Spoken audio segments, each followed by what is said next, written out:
तर केंद्र सरकारच्या अग्निवीर योजनेबाबतची एक मोठी बातमी समोर येते। अग्निवीर योजनेबाबत केंद्र सरकार फेरविचार करणार असल्याचं सूत्रांमार्फत कळतंय।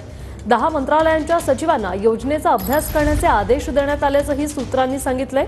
अग्निवीरांचा कालावधी 4 वर्षावरून 7 वर्ष करण्याची शक्यता आहे, तर 25% परमनंटचा आकडा 70% होण्याची शक्यता आहे। केंद्र असा निर्णय घेणार असल्याची माहिती सूत्रांमार्फत मिळते।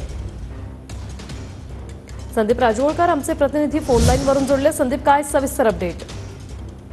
वृषाली, आपल्याला माहिती आहे, लोकसभा निवडणुकीमध्ये विरोधकांनी जोरदार अशी टीका केली होती। जी अग्निपथ योजना अग्निवीरांसाठी केंद्र सरकारनं प्रामुख्याने मोदी सरकारनं सुरू केली होती, ती कशा पद्धतीनं चुकीची आहे याबाबत राहुल गांधींपासून अगदी इंडिया आघाडीतल्या सगळ्या नेत्यांनी याबाबत टीका केली होती। आणि त्या टीकेनंतर आता केंद्र सरकारने एक मोठं पाऊल उचललेलं आहे। येत्या काही दिवसांमध्ये या अग्निवीर योजनेमध्ये मोठे फेरबदल केले जाण्याची शक्यता आहे। जसं आपण सांगितलं, 18 जूनला याबाबतचा एक अहवाल जो आहे तो 10 मंत्रालयांचे सचिव जे आहेत ते केंद्र सरकारला सादर करणार आहेत। आणि आपण सांगितल्याप्रमाणे 25% अग्निवीरांना आतापर्यंत परमनंट केलं जात होतं, हा आकडा आता 70%वर जाणार आहे। दुसरं महत्वाचं, जसं शहीद चा जो दर्जा आहे, म्हणजे सैनिकांना जशा पद्धतीनं शहीद झाल्यानंतर त्यांच्या नातेवाईकांना किंवा कुटुंबियांना पेन्शन दिली जाते, तशी पेन्शन अग्निवीरांना नव्हती, ती पेन्शन कदाचित लागू केली जाऊ शकते।